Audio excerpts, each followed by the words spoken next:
let's talk about the stock down. There's a few coaches in the state of Florida. We'll get to them in just a second, but this is a tough one for Davis Warren, who has just been benched. Alex Orji is going to be the starting quarterback for Michigan. So let's start with him. 6 interceptions in 3 games. Michigan's offense, it's looked difficult. It's not just on the quarterback, but obviously Sharon Moore and company feel that a lot was on the quarterback. So what do you make of Alex Orji getting the start for Michigan and what we've seen from Davis Warren? I know you were hoping that he would be able to step up in this moment as the starting quarterback for the Wolverines. Yeah, the Davis Warren thing is extremely intriguing to me. Like, I don't think Michigan had 6 turnovers all year last year. Like, it was a team that protected the football as one of the core values of the program. And so when you have that kind of pendulum swing, of course, people are going to be looking for answers. And it's certainly not a way for them to win football games as constructed, giving the ball away. I'm still a Davis Warren defender from the standpoint of I don't think the wide receivers have done him any favors. It's not a good group. And the offensive line is not good. They have a real issue at right tackle, and that's caused problems for Davis Warren in terms of being able to feel comfortable in the pocket. Where Orji would make sense in that situation is he's super strong and he's got really good movement skills. So when the pocket breaks down, he's a guy that you feel like gives you a better chance to improvise. But this idea that Warren is the issue and we think things are going to automatically get better with Orji, I'm certainly in wait and see mode. Orji has thrown 7 passes his whole career at Michigan. Last year, Donovan Edwards had more pass attempts than Alex Orji did all season, right? Like, this is a guy that they have not trusted to throw the football at all. And I'm curious to see what the evolution of the offense is, because if I'm a defensive coordinator, the thing that I'm doing is I'm putting all 11 guys within 8 yards of the line of scrimmage. And I am daring you to try to take the top off the defense because I haven't seen it with that quarterback in the game. So the other thing I will say, probably should have just waited until Saturday to say that Orji was going to be the starter. Like, I wouldn't give USC a week to prepare for the other quarterback, but that's neither here nor there. Yeah, that was strange, especially because Michigan did not announce a starting quarterback at the start of the season until game time, to then immediately tell USC, hey, it's going to be Alex Orji just for all of your prep this week. That was a little strange for sure. I wonder how much even if USC is daring them to throw, I still think it's mostly going to be Alex Orji on the ground, I would think, because that is his skill set and that could be a difference maker for Michigan. Maybe we will see more of that team that I think coming into the season I expected, which was a team that ran the ball, 8 o'clock, put together long drives, and then had good defense. And like that was the formula for winning games. So I think we'll see that. We'll get into that game a little further down as we get into the show when we go through some of our biggest games for the weekend. Other stock down individuals. It's hard to decide which one's in a more dire strait, if it's Mike Norvell or Billy Napier. So I'm going to give you the choice of where to start, because they're both in this category, because you've got an 0-3 FSU team. It's the first AP preseason top 10 team to start the season with 3 losses to unranked teams. Then you've got Billy Napier, whose hot seat could not be hotter, and people thought maybe he was going to get fired this past weekend. Now it just feels like it's a matter of time. It could be this weekend, could be really at any point this season. So which one's in more dire straits here? It's Billy Napier. His situation, as you mentioned, like, I'm shocked that he's still coaching right now. And after this weekend, he might not be coaching. They've got Mississippi State and then they've got a bye.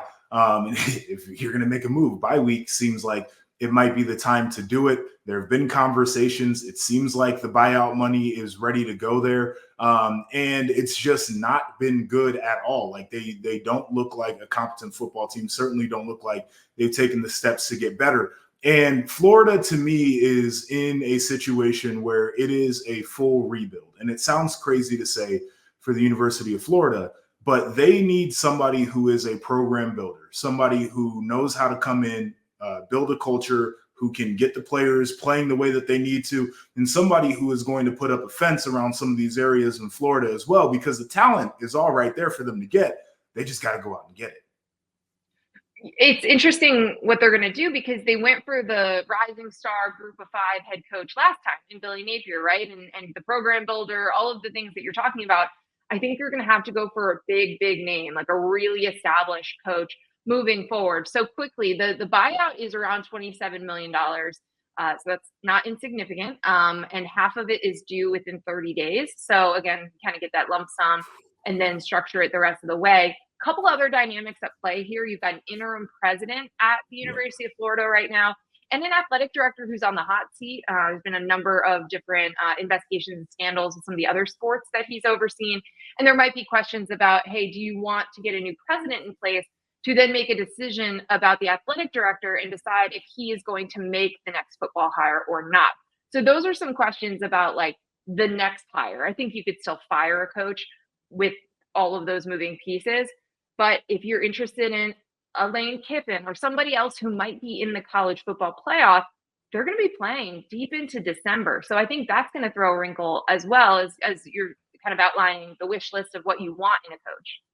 Yeah, I think some of the coaches that I think they should go after. You mentioned Lane Kiffin. Eli Drinkwitz is another guy that I feel like is the right mold of a coach that they should go for.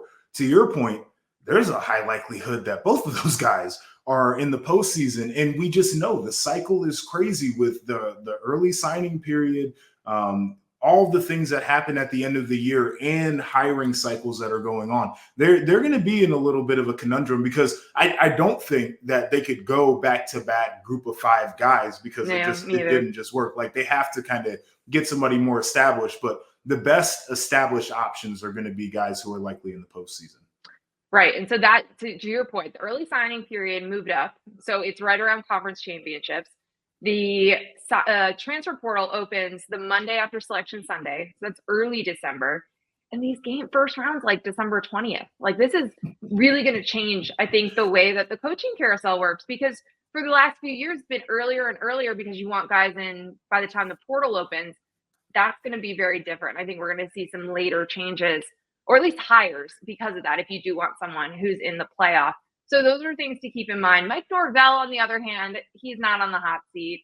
They were this close to making the playoff a season ago, perfect regular season. It's just bad. It's just like things are just really bad. And it's kind of crazy how fast that they dropped off from being one of the best teams in the country, one of the best defenses in the country. Just a very reliable offense. Obviously, we talked so much about Jordan Travis's injury after they went down, but they had some of the best receivers in Keon Coleman and Johnny Wilson. These guys all leave, and it just looks like the cupboard's bare. And DJ Uiagalelei is not the answer. He's not going to win them games, and it's just hard to look at the rest of the season here after a loss to Memphis and say, like, are they for sure a bowl team? Like we don't know because it's looked so dysfunctional in so many places on this roster. I think that's like, and it's one of the wildest questions to ask, but I think that there are Florida State fans, and I'm very close friends with one, who are kind of like, when are we going to get our first win? Like what is this season actually going to look like? And the reason people are like that is because Florida State does not do one thing well on the football field. They don't block. They can't run the football. They can't throw the football. They don't really stop the run all that well. Like they've got issues on defense. Like there's not one thing where you say, well, at least we can hang our hat on this as a program this year. Like at least, when we talk about Michigan, we know that their defense is good and very talented, and they ran the ball for over 300 yards a week ago. So like we know what they are. And I look at Florida State, and I can't say the same thing about them. And that is a really demoralizing spot to be in, not only as a supporter of that program, but like as a player, you watch the tape and you know how bad you are. And it's really difficult to overcome seeing like some of the terrible football that has been played there. And this week is one where I think like a month ago, you'd be like, oh, this is absolutely a win. But it's like I think they're a 3-point favorite only over Cal. Cal is 3-0.